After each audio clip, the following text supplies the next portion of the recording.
Setelah Wagiman dipenjarakan, Moliden memutuskan untuk tetap melanjutkan usaha tape singkongnya. Ia tidak ingin usaha yang telah dibangun dengan susah payah runtuh begitu saja. Dengan tekad yang kuat, Moliden mulai memperbaiki segala kekurangan dalam proses produksi dan memastikan kualitas tape singkongnya tetap terjaga. Moliden juga menggandeng beberapa petani lokal untuk memastikan pasokan singkong yang stabil dan berkualitas. Moliden menyadari bahwa tantangan di depan masih banyak, tetapi ia tidak menyerah. Ia terus berinovasi dalam produksi dan pemasaran tape singkongnya. Moliden bahkan mengikuti berbagai pameran makanan untuk memperkenalkan produknya ke pasar yang lebih luas. Usahanya tidak sia-sia, karena dalam beberapa bulan, penjualan tape singkongnya mulai meningkat kembali. Pelanggan yang dulu sempat ragu, kini kembali percaya pada kualitas tape singkong Moliden. Selain itu, Moliden juga meningkatkan kerjasama dengan distributor dan toko-toko lokal untuk memperluas jangkauan pemasaran. Ia memberikan pelatihan kepada karyawan untuk memastikan mereka memahami pentingnya menjaga kualitas produk. Dedikasi dan kerja keras Moliden akhirnya membuahkan hasil, usahanya kembali bangkit dan mendapat tempat di hati konsumen. Dewi, anak kedua dari 7 bersaudara, adalah putri yang sangat dibanggakan oleh Moliden. Dengan wajah anggun dan paras cantik jelita, Dewi selalu menjadi pusat perhatian. Meskipun sibuk membantu usaha keluarga, Dewi tetap fokus pada pendidikannya. Saat ini, Dewi duduk di kelas 12 di salah satu SMA terkenal di Jawa Tengah. Sebagai siswi kelas 12, Dewi tidak hanya dikenal karena kecantikannya, tetapi juga karena prestasi akademiknya yang gemilang. Ia sering mengikuti berbagai kompetisi dan selalu berhasil meraih prestasi yang membanggakan. Selain itu, Dewi juga aktif dalam kegiatan ekstrakurikuler, yang semakin membuatnya dikenal sebagai siswa berprestasi di sekolahnya. Meski sibuk dengan sekolah dan membantu usaha tape singkong keluarga, Dewi tetap mampu mengatur waktunya dengan baik. Ia selalu mendukung dan membantu ayahnya dalam menjalankan usaha. Dewi menjadi inspirasi bagi adik-adiknya untuk tetap semangat dan berprestasi, serta menjaga nama baik keluarga Moliden. Setelah 5 tahun menjalani hukuman penjara, akhirnya Wagiman menghirup udara kebebasan. Momen ini sangat dinantikan olehnya. Setelah melewati masa-masa sulit di balik jeruji besi, Wagiman keluar dengan tekad baru. Namun, meskipun telah bebas, hatinya masih dipenuhi dendam yang membara terhadap Moliden. Ia merasa bahwa Moliden telah merampas segalanya darinya. Wagiman disambut oleh beberapa anak buah setianya yang telah menunggunya di luar penjara. Mereka merayakan kebebasan Wagiman dengan sukacita, namun Wagiman tidak terlalu larut dalam euforia tersebut. Di dalam benaknya, ia sudah menyusun rencana untuk membalas dendam kepada Moliden. Wagiman yakin bahwa inilah saat yang tepat untuk memulai rencana jahatnya. Dengan kebebasan yang baru didapatkan, Wagiman segera menyusun strategi untuk menghancurkan Moliden. Ia berkumpul dengan anak buahnya dan merencanakan setiap langkah dengan teliti. Wagiman bertekad untuk membuat Moliden merasakan penderitaan yang sama seperti yang ia alami selama di penjara. Kebebasan ini adalah awal dari perjuangan Wagiman untuk membalas dendamnya. Setelah bebas, Wagiman pulang ke kampung halamannya. Kampung yang dulu ia tinggalkan kini tampak berbeda di matanya. Banyak perubahan yang terjadi, namun nostalgia dan kenangan masa lalu tetap terasa kuat. Saat tiba di kampung halamannya, Wagiman disambut oleh keluarga dan beberapa teman lamanya. Meskipun ada sedikit kecanggungan, kebahagiaan karena berkumpul kembali dengan orang-orang tercinta membuat suasana menjadi hangat.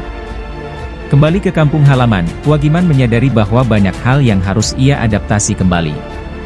Ia mulai menjalin hubungan baik dengan tetangga dan kerabat, mencoba memulihkan reputasi yang sempat rusak karena perbuatannya di masa lalu.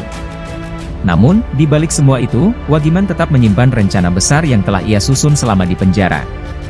Dengan dukungan dari anak buah dan beberapa teman lamanya, Wagiman mulai merencanakan langkah-langkah yang akan diambilnya untuk balas dendam. Ia tahu bahwa untuk berhasil, ia harus bertindak cerdik dan hati-hati. Wagiman yakin bahwa dengan rencana yang matang, ia akan berhasil menghancurkan Moliden dan mengambil kembali apa yang ia anggap sebagai haknya. Di kampung halamannya, Wagiman segera mengumpulkan anak buahnya untuk mengadakan pertemuan rahasia. Mereka berkumpul di sebuah tempat yang tersembunyi, jauh dari pandangan orang-orang. Dalam pertemuan tersebut, Wagiman memaparkan rencananya dengan rinci, menjelaskan setiap langkah yang harus diambil untuk memastikan keberhasilan balas dendam mereka. Anak buah Wagiman mendengarkan dengan seksama, memahami betapa pentingnya rencana ini bagi Wagiman. Mereka siap melaksanakan setiap perintah yang diberikan. Wagiman menekankan pentingnya kerahasiaan dan kehati-hatian dalam menjalankan rencana ini. Ia tidak ingin ada satupun dari mereka yang membocorkan rencana ini kepada siapapun, karena bisa menggagalkan tujuan mereka. Pertemuan rahasia ini membuahkan hasil yang diharapkan. Strategi yang matang dan terencana dengan baik telah disusun. Wagiman memberikan tugas-tugas khusus kepada masing-masing anak buahnya, memastikan setiap orang tahu peran mereka dalam rencana besar ini. Dengan semangat dan tekad yang membara, mereka siap memulai langkah pertama dalam aksi balas dendam yang akan mengguncang kehidupan Moliden. Mereka berhasil menyusun rencana balas dendam yang sangat detail dan sistematis. Setiap langkah dalam rencana tersebut dipaparkan dengan jelas oleh Wagiman, memastikan tidak ada celah yang bisa menghambat pelaksanaan rencana tersebut. Wagiman juga menegaskan pentingnya kerahasiaan. Ia dengan tegas melarang anak buahnya untuk berbicara kepada siapapun tentang rencana ini. Anak buah Wagiman, yang sudah setia sejak lama, memahami betul instruksi tersebut dan berjanji untuk menjaga kerahasiaan dengan segenap jiwa raga mereka. Wagiman menekankan bahwa keberhasilan rencana ini sangat bergantung pada kerahasiaan dan kehati-hatian. Mereka harus bertindak cepat dan cermat, tanpa meninggalkan jejak yang bisa mengarahkan kecurigaan ke arah mereka. Setiap orang yang terlibat tahu peran masing-masing dan siap untuk menjalankan tugas mereka. Dengan rencana yang telah matang, Wagiman merasa semakin yakin bahwa ia akan berhasil menghancurkan Moliden dan usahanya. Ia merasa bahwa ini adalah momen pembalasan yang telah lama ia nantikan. Dengan semangat yang menggebu-gebu, Wagiman dan anak buahnya mulai bersiap untuk melaksanakan langkah-langkah pertama dari rencana balas dendam mereka. Langkah pertama dalam rencana balas dendam Wagiman dimulai dengan penyebaran berita hoax tentang produk tape singkong Moliden. Wagiman dan anak buahnya menggunakan berbagai cara untuk menyebarkan berita palsu ini, termasuk melalui media sosial, obrolan mulut ke mulut, dan bahkan membuat selebaran yang disebar di berbagai tempat.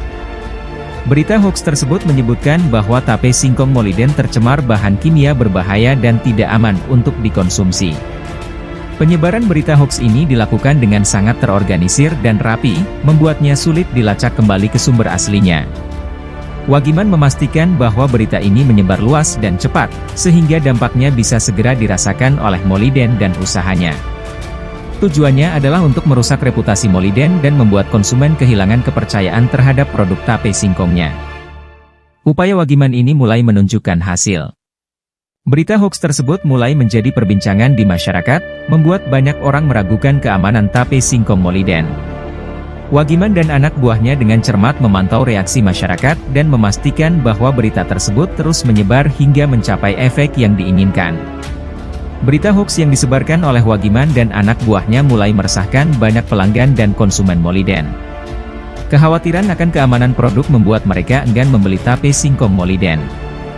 Dampaknya, penjualan tape singkong Moliden mulai mengalami penurunan drastis. Banyak pelanggan setia yang mulai beralih ke produk lain atau bahkan berhenti mengonsumsi tape singkong sama sekali. Situasi ini membuat Moliden sangat tertekan. Usaha yang selama ini ia bangun dengan kerja keras dan dedikasi mulai mengalami kemunduran. Moliden merasa bahwa ada sesuatu yang tidak beres, tetapi ia tidak bisa menemukan sumber masalahnya. Berbagai upaya untuk meyakinkan kembali para pelanggan bahwa produk tape singkongnya aman, tampak tidak membuahkan hasil yang signifikan. Kondisi ini semakin memprihatinkan ketika beberapa distributor dan toko-toko mulai menolak untuk menjual tape singkong Moliden. Mereka takut terpengaruh oleh berita hoax yang sudah meluas di masyarakat. Hal ini membuat Moliden semakin frustasi dan bingung tentang langkah apa yang harus diambil untuk mengatasi situasi ini. Moliden tidak tinggal diam menghadapi situasi tersebut. Dengan tekad kuat, ia memutuskan untuk mencari tahu siapa yang bertanggung jawab atas penyebaran berita hoax tentang tape singkongnya. Moliden melakukan penyelidikan sendiri, bertanya kepada para pelanggan, distributor, dan mencari informasi di berbagai sumber. Ia bahkan mencoba melacak asal-usul berita tersebut melalui media sosial dan berbagai platform lainnya. Namun, semua usaha Moliden tidak membuahkan hasil. Setiap petunjuk yang ia dapatkan selalu berujung pada jalan buntu. Penyebaran berita hoax itu dilakukan dengan sangat rapi dan profesional, membuatnya sulit untuk dilacak kembali ke pelakunya. Moliden mulai merasa frustasi dan kelelahan, tetapi ia tidak menyerah. Ia terus berusaha mencari tahu siapa yang berada di balik semua ini. Selama pencariannya, Moliden juga mencoba untuk memperbaiki citra produk tape singkongnya dengan berbagai cara. Ia meningkatkan kualitas produk, memperketat pengawasan produksi, dan bahkan menawarkan diskon besar-besaran untuk menarik kembali pelanggan. Namun, dampak dari berita hoax tersebut masih sangat kuat, membuat upaya Moliden tampak sia-sia. Setelah mengetahui bahwa langkah pertama balas dendamnya berhasil, Wagiman merasa semakin percaya diri untuk melanjutkan rencana selanjutnya. Ia memutuskan untuk mengambil tindakan yang lebih drastis. Langkah selanjutnya adalah merusak bahan baku singkong yang digunakan di rumah produksi Moliden. Wagiman tahu bahwa dengan merusak bahan baku, ia bisa menghentikan produksi tape singkong Moliden secara langsung. Wagiman memberikan perintah kepada anak buahnya untuk melakukan sabotase ini dengan sangat hati-hati. Mereka harus melakukannya tanpa sepengetahuan siapapun agar tidak menimbulkan kecurigaan. Anaknya buahnya segera bergerak sesuai dengan instruksi, mencari cara untuk masuk ke rumah produksi Moliden dan merusak bahan baku singkong tanpa meninggalkan jejak. Anak buah Wagiman berhasil melaksanakan tugas mereka dengan sempurna. Mereka merusak bahan baku singkong secara sistematis, membuatnya tidak bisa digunakan lagi untuk produksi tape. Ketika Moliden tiba di rumah produksinya, ia sangat terkejut dan terpukul melihat semua bahan baku singkongnya telah rusak. Kejadian ini semakin membuat Moliden khawatir dan cemas tentang masa depan usahanya. Ketika Moliden tiba di rumah produksinya, ia sangat terkejut melihat semua bahan baku singkong telah rusak. Singkong yang seharusnya siap diolah menjadi tape kini tidak layak pakai, menghitam dan membusuk. Hatinya semakin cemas dan khawatir melihat kondisi ini. Bagaimana bisa bahan baku yang disimpan dengan baik mendadak rusak? Pikirannya dipenuhi dengan berbagai pertanyaan dan kekhawatiran tentang kelangsungan usahanya. Moliden segera memanggil para pekerjanya dan memeriksa seluruh area produksi untuk mencari tahu penyebab kerusakan tersebut. Namun, tidak ada petunjuk yang jelas. Semua terlihat normal, tidak ada tanda-tanda sabotase yang kentara. Moliden mulai merasa frustasi, merasa bahwa ada kekuatan tak terlihat yang berusaha menghancurkan usahanya dari dalam. Ia tahu bahwa ini bukan hanya sekedar kebetulan. Malam harinya, Moliden pulang dengan hati yang berat. Ia merenung panjang, memikirkan langkah apa yang harus diambil selanjutnya. Usaha tape singkongnya sudah mengalami penurunan penjualan akibat berita hoax, dan kini bahan baku pun rusak. Tekanan ini membuat Moliden semakin tertekan, namun ia tahu bahwa ia harus tetap tegar dan mencari solusi untuk menyelamatkan usahanya. Wagiman menerima laporan dari anak buahnya bahwa perintah untuk merusak bahan baku singkong Moliden telah berhasil dilaksanakan.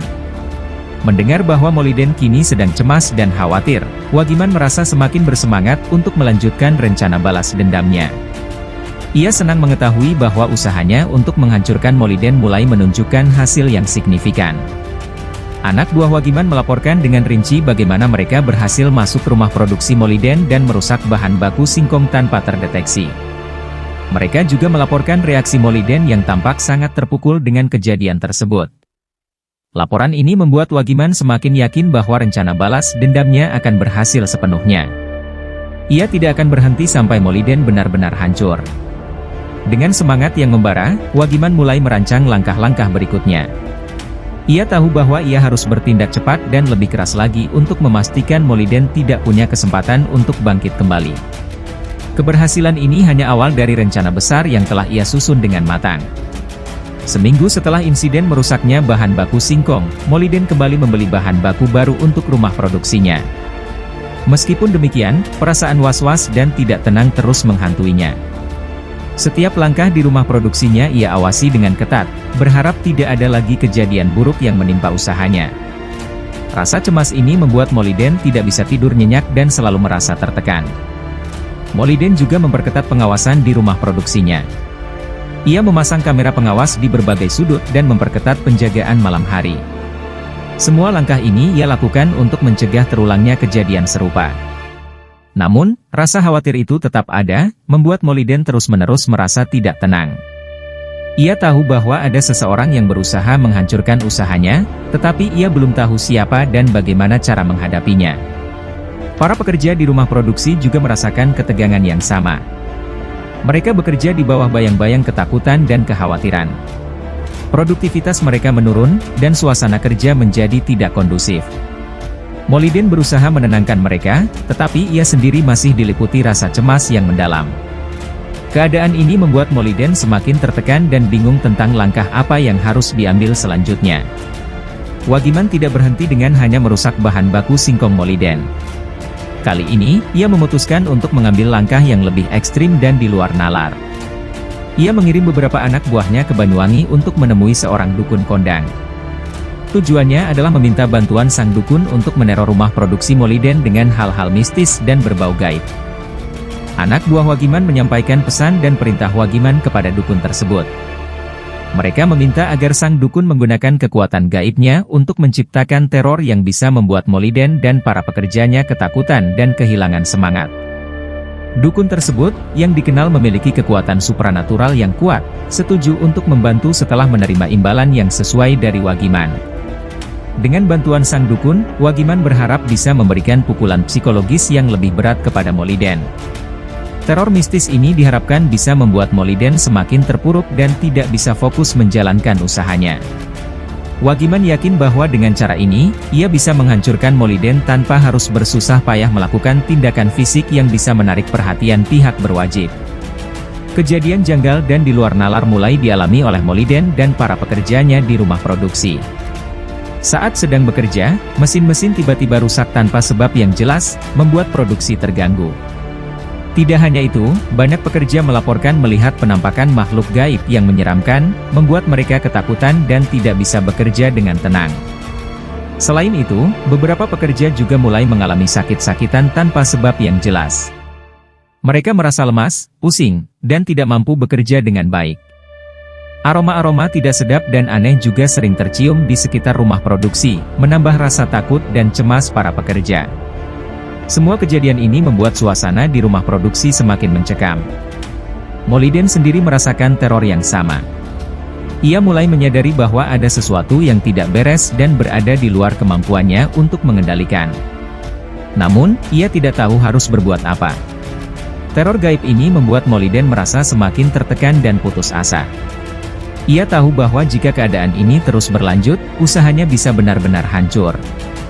Tetapi, ia tidak tahu harus meminta bantuan kepada siapa untuk mengatasi masalah ini. Moliden tidak tinggal diam menghadapi teror mistis yang mengganggu rumah produksinya. Dia menyadari bahwa ini bukan ranah kepolisian, karena kejadian-kejadian yang dialami bukanlah hal yang bisa dijelaskan secara logika atau hukum. Setelah berpikir matang, Moliden memutuskan untuk mencari bantuan dari seorang ahli spiritual yang terkenal di daerahnya. Dia berharap ahli spiritual ini bisa memberikan solusi untuk mengatasi teror gaib yang menghantuinya. Moliden menghubungi ahli spiritual tersebut dan menceritakan semua kejadian aneh yang dialaminya. Ahli spiritual mendengarkan dengan seksama dan memberikan beberapa saran serta ritual yang harus dilakukan untuk mengusir kekuatan gaib tersebut.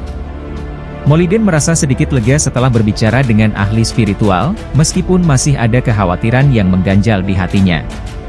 Dengan tekad kuat, Moliden mulai melaksanakan ritual-ritual yang dianjurkan oleh ahli spiritual.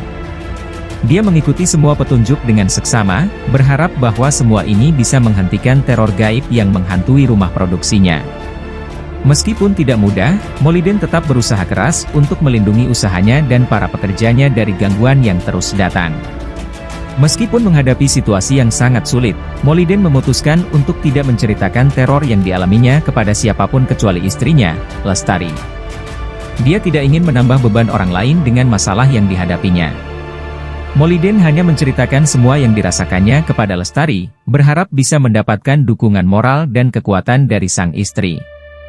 Lestari mendengarkan dengan penuh perhatian dan memberikan dukungan penuh kepada suaminya. Meskipun ia juga merasa cemas dan takut, Lestari berusaha tetap tenang dan kuat untuk mendampingi Moliden. Mereka berdua bersama-sama mencari cara untuk menghadapi masalah ini dan berdoa agar semua teror ini segera berakhir. Dengan dukungan dari Lestari, Moliden merasa lebih kuat. Dia tidak lagi merasa sendirian dalam menghadapi semua ini. Meskipun teror mistis masih terus menghantuinya, Moliden memiliki keyakinan bahwa dengan tekad dan dukungan dari keluarga, dia akan mampu melewati semua rintangan yang ada. Sementara itu, Wagiman sangat puas dengan hasil rencananya. Dia melihat Moliden semakin terpuruk dan mentalnya semakin down akibat teror gaib yang terus mengganggu. Wagiman merasa bahwa rencana balas dendamnya berjalan dengan sangat baik. Namun, dia tidak berhenti sampai di situ. Wagiman ingin memastikan bahwa Moliden benar-benar hancur, baik secara mental maupun fisik. Wagiman memutuskan untuk melanjutkan rencananya dengan langkah yang lebih kejam. Kali ini, dia berencana untuk menculik Dewi, anak perempuan Moliden. Dia tahu bahwa menculik Dewi akan memberikan pukulan yang sangat berat bagi Moliden. Dengan hilangnya Dewi, Moliden pasti akan semakin terpukul dan kehilangan semangat untuk berjuang. Dengan hati yang penuh kebencian, Wagiman mengatur strategi penculikan Dewi. Dia memerintahkan beberapa anak buahnya untuk mengawasi dan mengikuti Dewi setiap kali dia pulang sekolah. Wagiman ingin memastikan bahwa penculikan ini berjalan lancar tanpa hambatan. Dia tidak sabar untuk melihat reaksi Moliden ketika mengetahui bahwa anak perempuannya hilang. Pukul 15, Dewi pulang sekolah seperti biasa. Dia mengendarai sepeda motor matiknya dengan santai, tidak menyadari bahaya yang mengintainya. Di perjalanan, sebuah mobil mulai membuntutinya dari kejauhan. Dewi merasa ada yang aneh, namun dia mencoba untuk tidak terlalu memikirkannya. Saat melewati jalan sepi, mobil yang membuntutinya semakin mendekat dan tiba-tiba menghadang motornya. Dewi panik dan tidak sempat melarikan diri. 4 orang keluar dari mobil tersebut dan dengan cepat menangkap Dewi. Mereka membawanya masuk ke dalam mobil dan segera meninggalkan tempat itu dengan cepat. Dewi hanya bisa meronta dan berteriak, tetapi tidak ada yang bisa mendengarnya di jalan sepi itu. Dalam mobil, Dewi merasa sangat ketakutan dan bingung. Dia tidak tahu siapa orang-orang ini dan apa yang mereka inginkan darinya. Mereka mengikat tangannya dan menutup mulutnya dengan kain, membuat Dewi tidak bisa berbuat apa-apa selain menangis dalam diam. Pikiran tentang apa yang mungkin terjadi padanya membuat Dewi semakin takut dan putus asa. Malam harinya, Moliden dan Lestari mulai mengkhawatirkan Dewi yang tak kunjung pulang. Waktu sudah menunjukkan pukul 19, namun tidak ada kabar dari Dewi. Kekhawatiran mereka semakin meningkat saat suara kaca pecah tiba-tiba terdengar dari ruang tamu. Mereka bergegas melihat apa yang terjadi dan mendapati sebuah botol menghantam kaca rumah mereka. Moliden mengambil botol tersebut dan melihat ada sebuah surat di dalamnya. Dengan tangan gemetar, dia membuka surat itu dan membaca pesan yang tertulis di dalamnya, "Jika anakmu ingin selamat, maka kemarilah jemput anakmu." Moliden dan Lestari saling berpandangan dengan wajah pucat, menyadari bahwa Dewi telah diculik. Kepanikan dan ketakutan segera melanda mereka. Moliden tahu bahwa dia tidak bisa menunggu lebih lama lagi. Dia harus segera bertindak untuk menyelamatkan anaknya. Dengan hati yang dipenuhi amarah dan kekhawatiran, Moliden mulai bersiap untuk pergi ke tempat yang disebutkan dalam surat. Dia tahu bahwa ini bisa menjadi sangat berbahaya, tetapi demi keselamatan Dewi, dia siap menghadapi apapun. Lestari mencoba menenangkannya, namun Moliden tetap bertekad untuk berangkat. Esok harinya, Moliden berpamitan kepada Lestari untuk mencari anaknya. Dengan hati yang dipenuhi amarah, kegelisahan, dan perasaan campur aduk, Moliden berangkat sendirian menggunakan sepeda motornya. Dia tahu bahwa ini adalah misi yang sangat berbahaya, namun demi keselamatan Dewi, dia tidak akan mundur.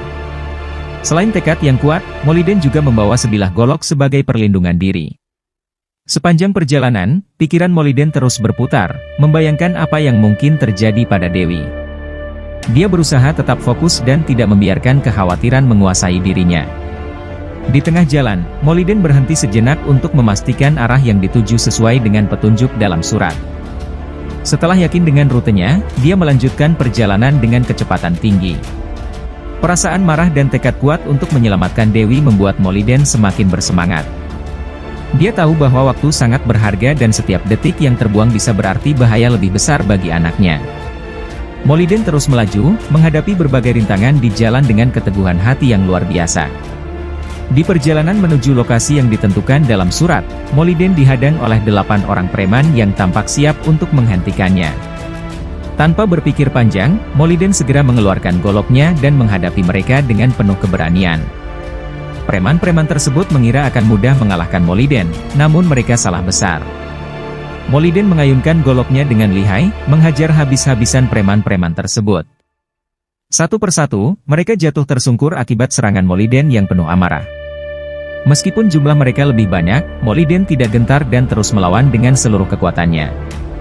Dalam waktu singkat, 8 preman tersebut berhasil dibantai oleh Moliden. Setelah memastikan bahwa tidak ada lagi preman yang menghalangi jalannya, Moliden melanjutkan perjalanannya. Tubuhnya penuh keringat dan nafasnya terengah-engah, namun tekadnya tidak pernah surut. Dia tahu bahwa ini baru permulaan, dan masih banyak rintangan yang harus dihadapinya untuk menyelamatkan Dewi. Setelah membantai 8 preman tadi, Moliden melanjutkan perjalanan mengikuti arahan yang terdapat pada surat. Jalan yang ditempuh semakin menanjak dan curam, menunjukkan bahwa tujuan mereka berada di daerah pegunungan. Moliden terus memacu motornya, menembus hutan dan jalan berbatu yang semakin sulit dilalui. Ternyata, arahan dalam surat tersebut mengarah ke sebuah villa yang terletak di sebuah pegunungan terpencil. Villa tersebut tampak sepi dan misterius, dikelilingi oleh pepohonan tinggi yang menambah kesan angker. Moliden merasa ada sesuatu yang tidak beres, namun dia tetap melangkah maju, siap menghadapi apapun yang menantinya di sana. Sesampainya di lokasi, Moliden mematikan sepeda motornya dan mulai berjalan ke arah pintu gerbang villa. Di pintu gerbang villa, Moliden dihadang oleh 10 preman yang tampak lebih tangguh dari yang sebelumnya. Mereka mengepung Moliden, berusaha mencegahnya masuk ke dalam villa. Perkelahian sengit pun terjadi antara Moliden dan 10 preman tersebut. Moliden mengayunkan goloknya dengan kekuatan penuh, bertarung habis-habisan demi menyelamatkan anaknya. Meskipun jumlah lawannya lebih banyak, Moliden tidak gentar sedikit pun. Dia menggunakan segala kemampuan bela dirinya untuk melawan preman-preman tersebut. Serangan demi serangan ia lancarkan, membuat lawan-lawannya kewalahan. Satu persatu, preman-preman tersebut tumbang di tangan Moliden. Dalam waktu singkat, Moliden berhasil mengalahkan mereka semua. Setelah memenangkan perkelahian tersebut, Moliden segera bergegas masuk ke dalam villa. Dia tahu bahwa waktu sangat berharga, dan Dewi mungkin dalam bahaya besar.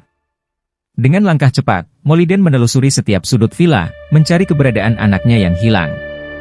Meskipun lelah dan terluka, Moliden tidak berhenti bergerak, terus mencari Dewi dengan penuh harapan.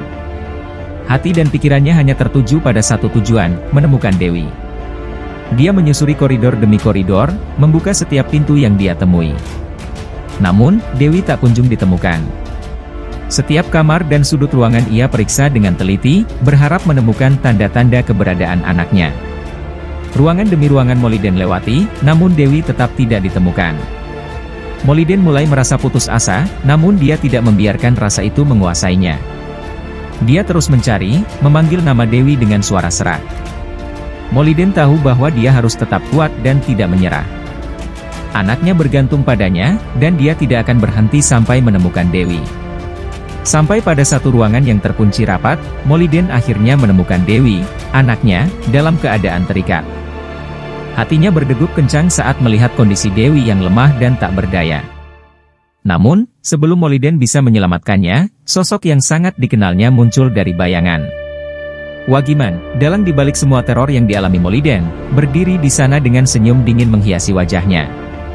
Wagiman tampak sudah siap dengan bilah parangnya yang berkilau tajam di bawah cahaya lampu. Moliden tahu bahwa ini adalah akhir dari semua penderitaan yang ia alami. Dia harus berhadapan langsung dengan orang yang telah menghancurkan hidupnya dan keluarganya. Dengan tangan yang masih menggenggam erat goloknya, Moliden bersiap untuk menghadapi duel hidup dan mati. Tanpa basa-basi, Wagiman melangkah maju dan menantang Moliden untuk bertarung. Moliden, yang telah lama menyimpan dendam dan amarah, menerima tantangan tersebut dengan penuh keberanian. Mereka saling berhadapan, mata mereka mengunci satu sama lain, memancarkan kebencian yang mendalam. Pertarungan antara dua musuh bebuyutan ini pun dimulai dengan tensi yang sangat tinggi. Duel sengit antara Moliden dan Wagiman dimulai dengan serangan cepat dari kedua belah pihak. Bilah golok mereka saling beradu, menimbulkan suara dentingan logam yang tajam. Keduanya bertarung dengan penuh kegigihan dan kekuatan, berusaha untuk mengalahkan lawan dengan setiap ayunan. Moliden memusatkan semua tenaga dan keterampilannya untuk menghadapi Wagiman, sementara Wagiman menunjukkan ketangguhannya yang tak kalah hebat. Pertarungan berlangsung sangat lama, dengan kedua pihak tidak ada yang mau menyerah. Moliden mengayunkan goloknya dengan brutal, mencoba untuk memotong setiap serangan dari Wagiman. Wagiman, di sisi lain, menunjukkan kelincahannya dalam menghindari serangan Moliden dan membalas dengan serangan balik yang mematikan. Suasana di ruangan tersebut semakin tegang dengan setiap benturan bilah golok yang terjadi. Meski terluka dan lelah, Moliden tidak menunjukkan tanda-tanda menyerah. Dewi, yang menyaksikan pertarungan tersebut dengan mata yang penuh air mata, hanya bisa menangis dan merasa tak berdaya. Dia berharap ayahnya bisa menang dan menyelamatkannya dari situasi mengerikan ini. Namun, pertarungan tersebut semakin brutal dan tidak menunjukkan tanda-tanda akan segera berakhir. Kondisi Dewi yang terikat dengan mulut yang tersumpal membuatnya hanya bisa menangis dan lemas menyaksikan pertarungan antara ayahnya dan Wagiman. Perasaan takut dan putus asa melanda dirinya, namun dia tetap berharap ayahnya bisa mengatasi Wagiman. Sementara itu, Moliden terus bertarung dengan sekuat tenaga, tidak memedulikan luka-luka yang mulai muncul di tubuhnya. Pertarungan antara Moliden dan Wagiman semakin brutal, dengan kedua belah pihak menunjukkan kekuatan dan ketahanan yang luar biasa. Moliden terus mengayunkan goloknya dengan kekuatan penuh, mencoba untuk mengalahkan Wagiman yang juga tidak kalah kuat. Kedua belah pihak saling menyerang dan menghindar, menciptakan duel yang sengit dan penuh ketegangan. Meski Wagiman juga terluka, dia tidak menunjukkan tanda-tanda akan menyerah. Dengan penuh kebencian, Wagiman terus menyerang Moliden dengan serangan-serangan yang mematikan. Namun, Moliden tidak mau kalah.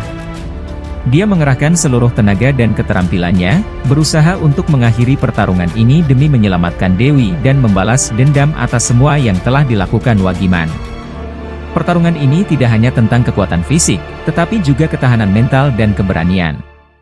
Moliden tahu bahwa dia harus menang demi keselamatan Dewi dan keluarganya. Akhirnya, setelah pertarungan yang panjang dan melelahkan, Moliden berhasil menemukan celah dalam pertahanan Wagiman. Dengan kekuatan yang tersisa, Moliden mengayunkan goloknya dan memotong lengan Wagiman. Teriakan kesakitan Wagiman memenuhi ruangan tersebut. Dengan kondisi terluka parah, Moliden tidak memberi kesempatan pada Wagiman untuk pulih. Dia mengakhiri hidup Wagiman di tempat, memastikan bahwa ancaman tersebut tidak akan pernah kembali lagi. Sambil berjalan tertatih-tatih, Moliden mendekati Dewi yang masih terikat di sudut ruangan. Matanya penuh dengan keprihatinan dan tekad, ia berusaha untuk tetap kuat meskipun tubuhnya penuh luka. Dengan tangan yang gemetar dan penuh darah, Moliden mulai melepas ikatan yang membelenggu putrinya. Setiap simpul yang terlepas, setiap tali yang terurai, menjadi tanda kebebasan yang semakin dekat bagi Dewi. Setelah beberapa menit yang terasa seperti seumur hidup, akhirnya Dewi terbebas dari ikatan-ikatan yang menyiksanya. Setelah ikatan terakhir terlepas, Dewi segera memeluk ayahnya erat-erat, tangisnya pecah tak terbendung. Mereka berdua saling berpelukan dalam keheningan yang dipenuhi oleh rasa lega dan kelegaan. Moliden, meskipun terluka parah, merasa bahwa usahanya tidak sia-sia. Ia telah berhasil menyelamatkan putrinya dari cengkeraman Wagiman. Dengan penuh kasih, Moliden mengusap air mata Dewi dan berbisik bahwa semuanya akan baik-baik saja. Dewi, yang masih terisak, mengangguk sambil memegang tangan ayahnya dengan erat. Mereka berdua kemudian berusaha keluar dari villa tersebut. Moliden menuntun Dewi dengan langkah yang tertatih-tatih, tubuhnya yang lemah berusaha tetap tegak. Setiap langkah terasa berat, tetapi mereka terus maju, berusaha menjauh dari tempat yang penuh kenangan buruk itu. Di luar, malam telah larut, tetapi bagi mereka, ini adalah awal dari kebebasan. Meski tubuh Moliden terluka parah dan tenaganya hampir habis, tekadnya untuk menyelamatkan putrinya membuatnya terus berjalan. Dewi, meskipun lelah dan masih terkejut, merasa lebih aman dengan kehadiran ayahnya di sisinya. Setelah duel sengit itu, Moliden terluka parah. Darah mengalir dari luka-lukanya, membuat Dewi semakin cemas dan panik. Dengan tekad yang kuat, Dewi membopong ayahnya keluar dari villa tersebut. Langkah mereka terseok-seok, namun Dewi terus berusaha membawa ayahnya ke tempat yang lebih aman. Kekuatan cinta dan keinginan untuk menyelamatkan ayahnya memberi Dewi tenaga yang luar biasa. Mereka harus segera mencari bantuan medis agar nyawa Moliden bisa diselamatkan. Di tengah perjalanan, Dewi beruntung menemukan seorang pengendara mobil yang bersedia menolong. Pengendara tersebut segera membawa mereka ke rumah sakit terdekat. Sepanjang perjalanan, Dewi terus memegang tangan ayahnya, berharap agar Moliden bisa bertahan sampai mereka tiba di rumah sakit. Setiap detik terasa sangat berharga, dan Dewi tidak henti-hentinya berdoa agar ayahnya bisa selamat dari luka-lukanya. Sesampainya di rumah sakit, Moliden segera dilarikan ke ruang unit gawat darurat, UGD. Dewi menunggu dengan cemas di luar ruang UGD, berharap ada keajaiban yang bisa menyelamatkan nyawa ayahnya. Namun, kondisi Moliden yang terluka parah membuat dokter dan perawat harus bekerja ekstra keras. Mereka berusaha sekuat tenaga untuk menstabilkan kondisi Moliden, tetapi keadaan Moliden sangat kritis. Di dalam ruang UGD, tim medis bekerja dengan cepat dan terampil, berusaha menyelamatkan nyawa Moliden. Dokter dan perawat berjuang untuk menutup luka-luka besar yang dideritanya dan menghentikan pendarahan yang tak kunjung berhenti. Dewi menunggu dengan harap-harap cemas di luar ruangan, merasa tak berdaya melihat ayahnya dalam kondisi sekarat. Tangisnya tak bisa dibendung lagi, air mata mengalir deras di pipinya. Namun, setelah berjam-jam berjuang, dokter akhirnya keluar dengan wajah muram. Dewi segera tahu bahwa harapannya pupus. Dengan berat hati, dokter menyampaikan kabar bahwa Moliden tidak bisa diselamatkan. Luka-luka yang dideritanya terlalu parah, dan nyawanya tak bisa lagi dipertahankan. Dewi terjatuh di lantai, menangis histeris. Kehilangan ayahnya begitu mendadak membuat hatinya hancur berkeping-keping. Kabar duka ini segera disampaikan kepada keluarga Moliden. Lestari, istri Moliden, dan anak-anak mereka merasakan duka yang mendalam. Dengan penuh kesedihan, mereka menyiapkan segala sesuatu untuk pemakaman. Moliden yang telah menjadi sosok pahlawan bagi keluarganya kini telah tiada, meninggalkan kenangan yang begitu berarti bagi mereka. Moliden dibawa pulang menggunakan mobil ambulans dari rumah sakit. Di dalam mobil, Dewi hanya bisa menangis terseduh-seduh, merasakan kesedihan yang begitu mendalam. Kepergian ayahnya yang begitu tiba-tiba membuat hatinya hancur. Ia teringat betapa besar pengorbanan ayahnya untuk menyelamatkannya, dan kini ia harus menghadapi kenyataan pahit bahwa ayahnya telah tiada. Suasana di dalam mobil dipenuhi dengan kesedihan dan duka yang mendalam. Sesampainya di rumah, tangis keluarga semakin pecah. Lestari dan anak-anaknya tak kuasa menahan air mata. Kehilangan Moliden, sosok yang begitu mereka cintai dan hormati, menjadi pukulan berat bagi mereka. Tetangga dan kerabat yang mendengar kabar duka ini segera datang untuk memberikan dukungan dan mengucapkan belasungkawa. Rumah Moliden dipenuhi dengan isak tangis dan suasana duka yang mendalam. Moliden dikenang sebagai sosok yang baik hati dan penuh kasih sayang. Ia adalah seorang suami yang setia dan ayah yang penuh cinta. Kehadirannya begitu berarti bagi keluarganya dan masyarakat sekitar. Seluruh desa merasakan kehilangan yang mendalam atas kepergian Moliden. Banyak orang datang untuk memberikan penghormatan terakhir dan mengucapkan selamat tinggal kepada sosok yang begitu mereka kagumi.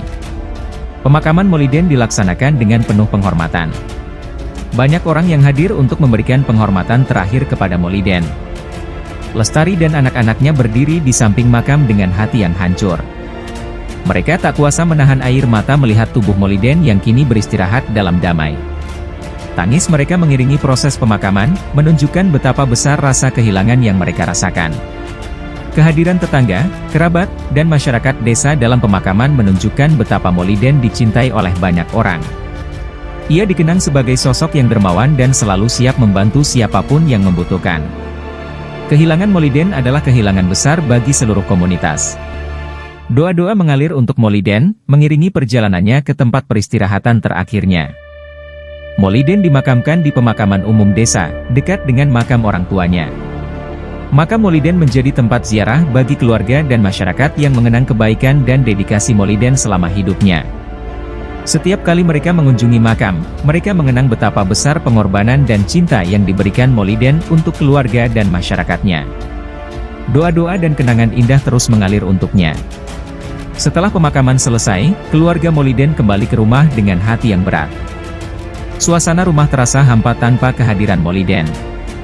Lestari berusaha tegar di depan anak-anaknya, meskipun hatinya dipenuhi dengan kesedihan yang mendalam. Mereka tahu bahwa hidup harus terus berjalan meskipun tanpa kehadiran sosok yang mereka cintai.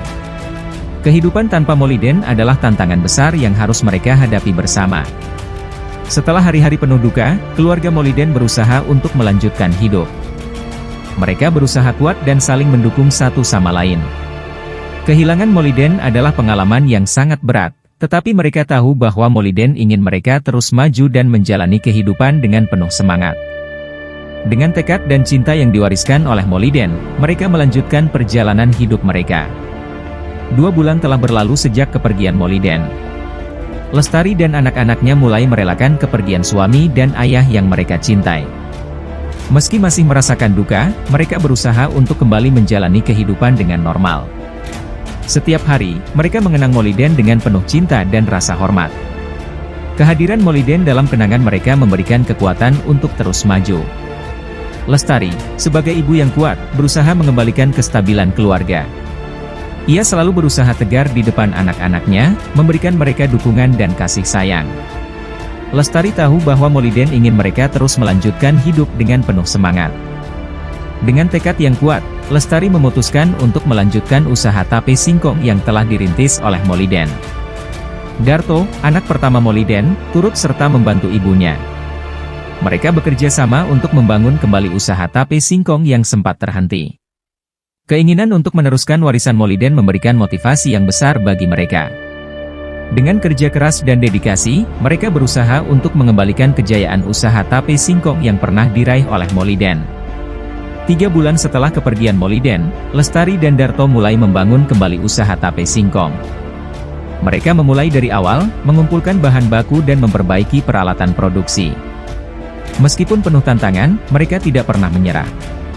Setiap langkah yang mereka ambil didedikasikan untuk Moliden, yang telah menginspirasi mereka dengan keberanian dan kerja kerasnya. Lestari dan Darto bekerja siang dan malam untuk memastikan usaha tape singkong berjalan lancar. Mereka mengingat setiap pelajaran dan nasihat yang pernah diberikan oleh Moliden. Dengan penuh semangat, mereka mulai memproduksi tape singkong kembali. Perlahan tapi pasti, usaha mereka mulai menunjukkan hasil. Pelanggan lama kembali datang, dan pelanggan baru mulai mengenal produk mereka. Usaha tape singkong Moliden kembali berkembang pesat. Keberhasilan ini tidak hanya memberikan kebahagiaan bagi Lestari dan Darto, tetapi juga mengangkat semangat seluruh keluarga. Mereka tahu bahwa ini adalah hasil dari kerja keras dan cinta yang diwariskan oleh Moliden. Usaha tape singkong kini menjadi simbol keteguhan dan ketekunan keluarga Moliden. Kini usaha tape singkong berjalan dengan lancar tanpa ada gangguan dari siapapun dan pihak manapun.